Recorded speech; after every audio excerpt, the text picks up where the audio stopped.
Thank you very much. Thank you. I would like to begin by addressing the terrorist attack in Manila. We're closely monitoring the situation, and I will continue to give updates. Anything happens during this period of time, but it is really very sad as to what's going on throughout the world with terror. Our thoughts and our prayers are with all of those affected. Before we discuss the Paris Accord, I'd like to begin with an update on our tremendous, absolutely tremendous economic progress since Election Day on November 8th. The economy is starting to come back, and very, very rapidly. We've added $3.3 trillion in stock market value to our economy and more than 1 million private sector jobs. I've just returned from a trip overseas where we concluded nearly $350 billion of military and economic development for the United States, creating hundreds of thousands of jobs. It was a very, very successful trip, believe me. Thank you. Thank you. In my meetings at the G7, we have taken historic steps to demand fair and reciprocal trade that gives Americans a level playing field against other nations. We're also working very hard for peace in the Middle East, and perhaps even peace between the Israelis and the Palestinians. Our attacks on terrorism are greatly stepped up, and you see that. You see it all over. From the previous administration, including getting many other countries to make major contributions to the fight against terror.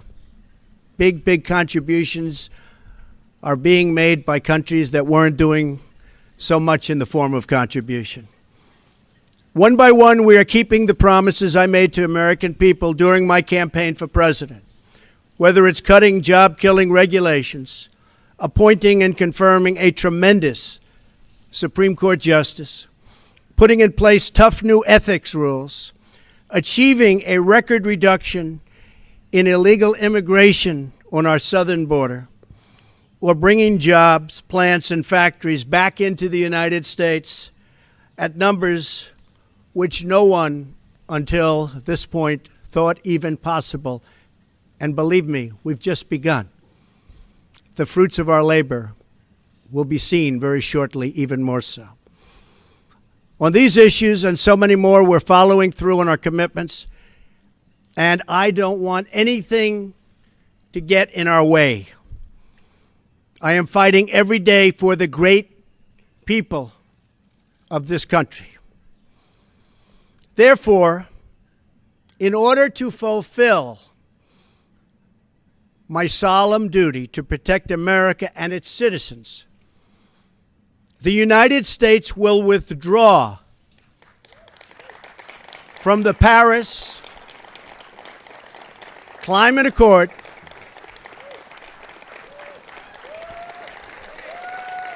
Thank you.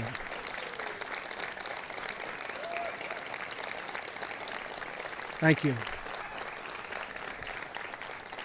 But begin negotiations to re-enter either the Paris Accord or in really entirely new transaction on terms that are fair to the United States, its businesses, its workers, its people, its taxpayers. So we're getting out, but we will start to negotiate, and we will see if we can make a deal that's fair. And if we can, that's great. And if we can't, that's fine. As president, I can put no other consideration before the well-being of American citizens.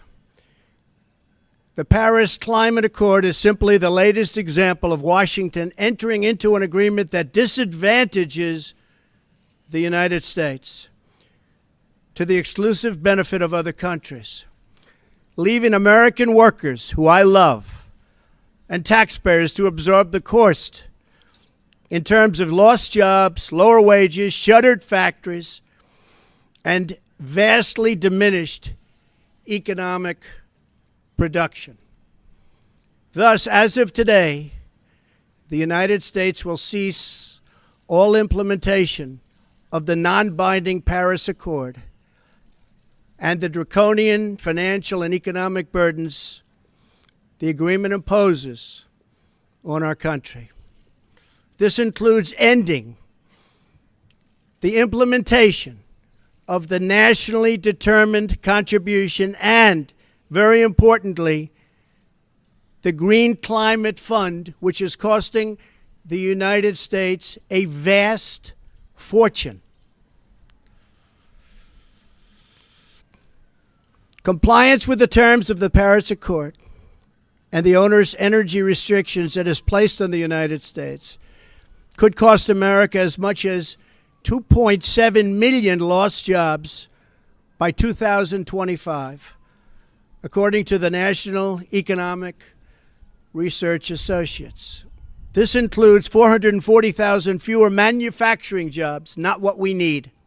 Believe me, this is not what we need, including automobile jobs, and the further decimation of vital American industries on which countless communities rely.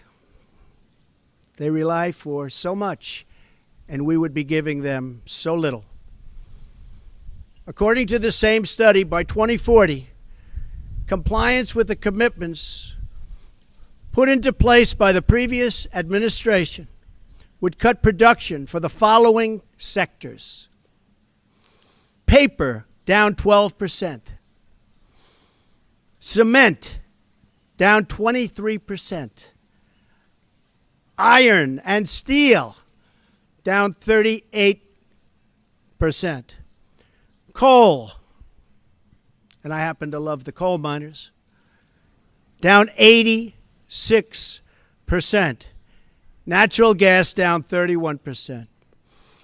The cost to the economy at this time would be close to $3 trillion in lost GDP and 6.5 million industrial jobs, while households would have $7,000 less income, and in many cases, much worse than that. Not only does this deal subject our citizens to harsh economic restrictions, it fails to live up to our environmental ideals. As someone who cares deeply about the environment, which I do, I cannot in good conscience support a deal that punishes the United States, which is what it does. The world's leader in environmental protection, while imposing no meaningful obligations on the world's leading polluters. For example, under the agreement, China will be able to increase these emissions by a staggering number of years, 13. They can do whatever they want for 13 years, not us. India makes its participation contingent on receiving billions and billions and billions of dollars in foreign aid from developed countries. There are many other examples, but the bottom line is that the Paris Accord is very unfair at the highest level to the United States. Further, while the current agreement effectively blocks the development of clean coal in America, which it does, and the mines are starting to open up. We're having a big opening in 2 weeks. Pennsylvania, Ohio, West Virginia, so many places. A big opening of a brand new mine. It's unheard of. For many, many years, that hasn't happened.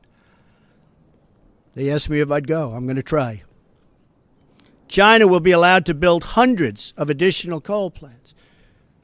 So we can't build the plants, but they can, according to this agreement. India will be allowed to double its coal production by 2020. Think of it. India can double their coal production. We're supposed to get rid of ours. Even Europe is allowed to continue construction of coal plants. In short, the agreement doesn't eliminate coal jobs. It just transfers those jobs out of America and the United States and ships them to foreign countries. This agreement is less about the climate and more about other countries gaining a financial advantage over the United States. The rest of the world applauded when we signed the Paris Agreement. They went wild. They were so happy. For the simple reason that it put our country, the United States of America, which we all love, at a very, very big economic disadvantage. A cynic would say the obvious reason for economic competitors and their wish to see us remain in the agreement is so that we continue to suffer this self-inflicted major economic wound. We would find it very hard to compete with other countries from other parts of the world. We have among the most abundant energy reserves on the planet, sufficient to lift millions of America's poorest workers out of poverty. Yet under this agreement, we are effectively putting these reserves under lock and key, taking away the great wealth of our nation. It's great wealth. It's phenomenal wealth. Not so long ago, we had no idea we had such wealth. And leaving millions and millions of families trapped in poverty and joblessness.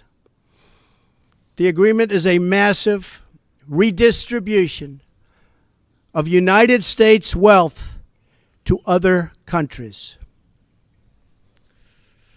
At 1% growth, renewable sources of energy can meet some of our domestic demand. But at 3 or 4% growth, which I expect, we need all forms of available American energy, or our country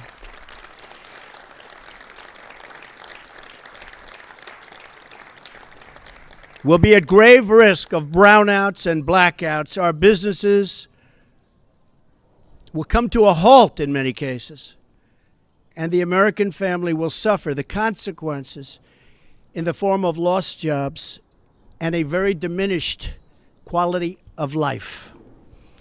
Even if the Paris Agreement were implemented in full, with total compliance from all nations, it is estimated it would only produce a 0.2 of 1 degree, think of that, this much Celsius reduction in global temperature by the year 2100. Tiny, tiny amount. In fact, 14 days of carbon emissions from China alone would wipe out the gains from America, and this is an incredible statistic, would totally wipe out the gains from America's expected reductions in the year 2030. After we have had to spend billions and billions of dollars, lost jobs, closed factories, and suffered much higher energy costs for our businesses and for our homes. As the Wall Street Journal wrote this morning, the reality is that withdrawing is in America's economic interest and won't matter much to the climate. The United States under the Trump administration will continue to be the cleanest and most environmentally friendly country on earth. We'll be the cleanest. We're going to have the cleanest air. We're going to have the cleanest water. We will be environmentally friendly, but we're not going to put our businesses out of work. And we're not going to lose our jobs. We're going to grow. We're going to grow rapidly.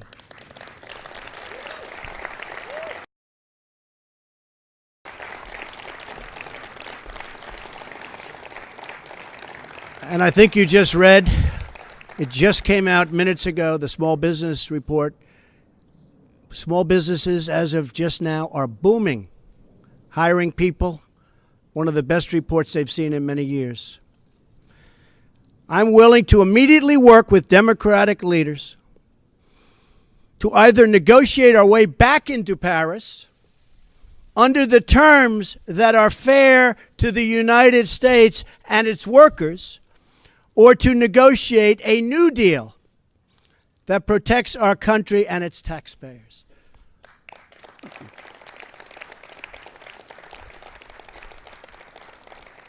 So if the obstructionists want to get together with me, let's make them non-obstructionists.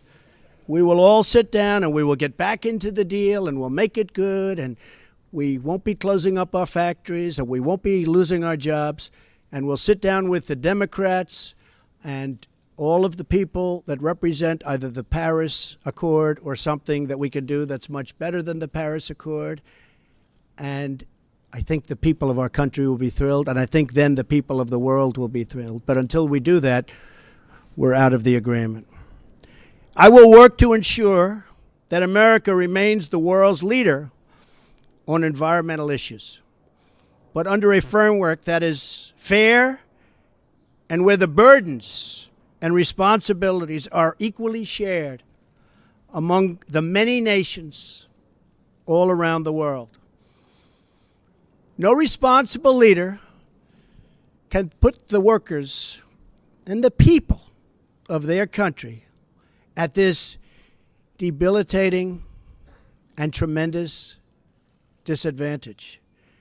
The fact that the Paris deal hamstrings the United States while empowering some of the world's top polluting countries should dispel any doubt as to the real reason why foreign lobbyists wish to keep our magnificent country tied up and bound down by this agreement. It's to give their country an economic edge over the United States. That's not going to happen while I'm president. I'm sorry.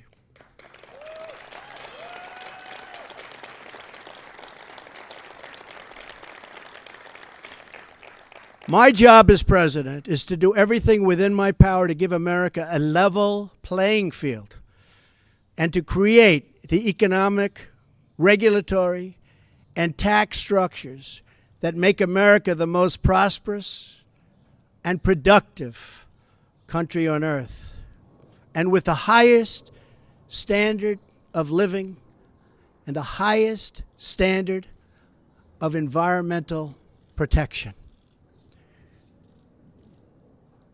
Our tax bill is moving along in Congress, and I believe it's doing very well. I think a lot of people will be very pleasantly surprised. The Republicans are working very, very hard. We'd love to have support from the Democrats, but we may have to go it alone, but it's going very well. The Paris Agreement handicaps the United States economy in order to win praise from the very foreign capitals and global activists that have long sought to gain wealth at our country's expense. They don't put America first. I do, and I always will.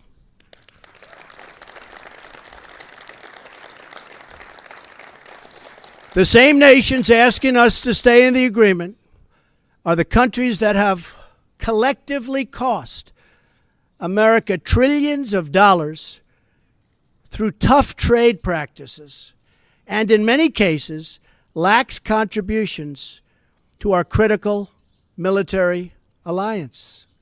You see what's happening. It's pretty obvious to those that want to keep an open mind. At what point does America get demeaned? At what point do they start laughing at us as a country? We want fair treatment for its citizens, and we want fair treatment for our taxpayers. We don't want other leaders and other countries laughing at us anymore, and they won't be. They won't be. I was elected to represent the citizens of Pittsburgh, not Paris.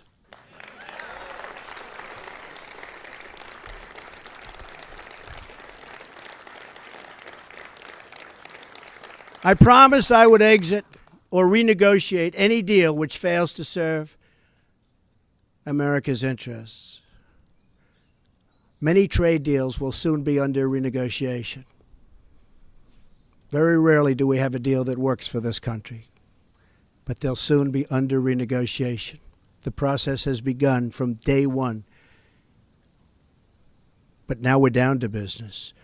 Beyond the severe energy restrictions inflicted by the Paris Accord, it includes yet another scheme to redistribute wealth out of the United States through the so-called Green Climate Fund, nice name, which calls for developed countries to send $100 billion to developing countries, all on top of America's existing and massive foreign aid payments.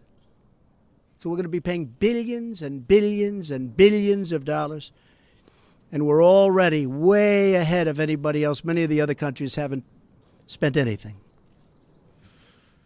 and many of them will never pay one dime. The Green Fund would likely obligate the United States to commit potentially tens of billions of dollars, of which the United States has already handed over $1 billion.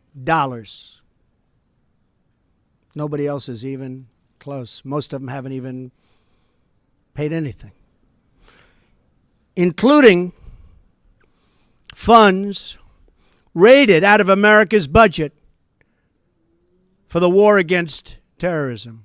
That's where they came. Believe me, they didn't come from me. They came just before I came into office. Not good. And not good the way they took the money. In 2015, the United Nations, departing top climate officials, reportedly described the $100 billion per year as peanuts, and stated that the $100 billion is the tail that wags the dog.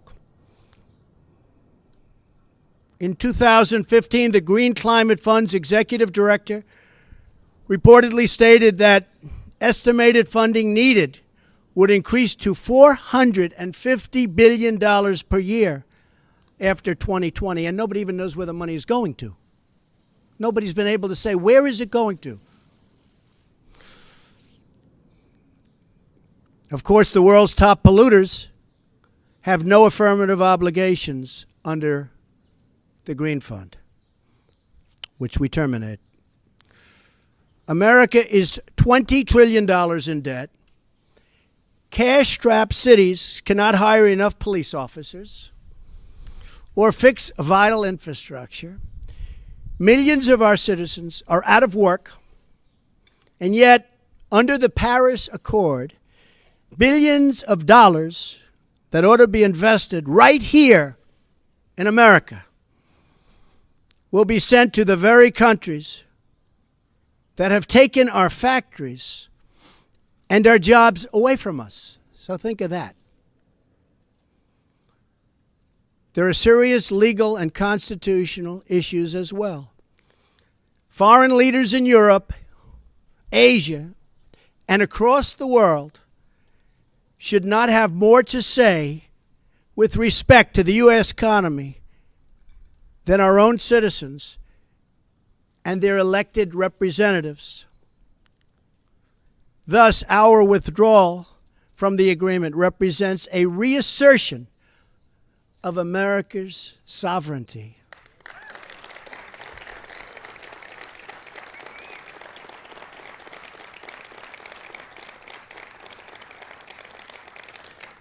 Our Constitution is unique among all nations of the world, and it is my highest obligation and greatest honor to protect it, and I will. Staying in the agreement could also pose serious obstacles for the United States as we begin the process of unlocking the restrictions on America's abundant energy reserves, which we have started very strongly. It would once have been unthinkable that an international agreement could prevent the United States from conducting its own domestic economic affairs. But this is the new reality we face if we do not leave the agreement, or if we do not negotiate a far better deal. The risks grow as historically these agreements only tend to become more and more ambitious over time. In other words, the Paris framework is just a starting point, as bad as it is, not an end point. And exiting the agreement protects the United States from future intrusions on the United States' sovereignty and massive future legal liability. Believe me, we have massive legal liability if we stay in. As president, I have one obligation, and that obligation is to the American people.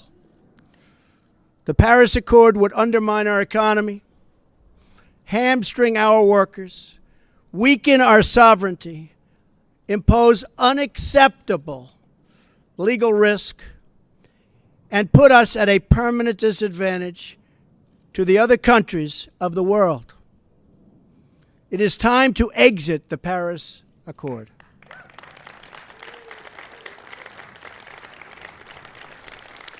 And time to pursue a new deal that protects the environment, our companies, our citizens, and our country.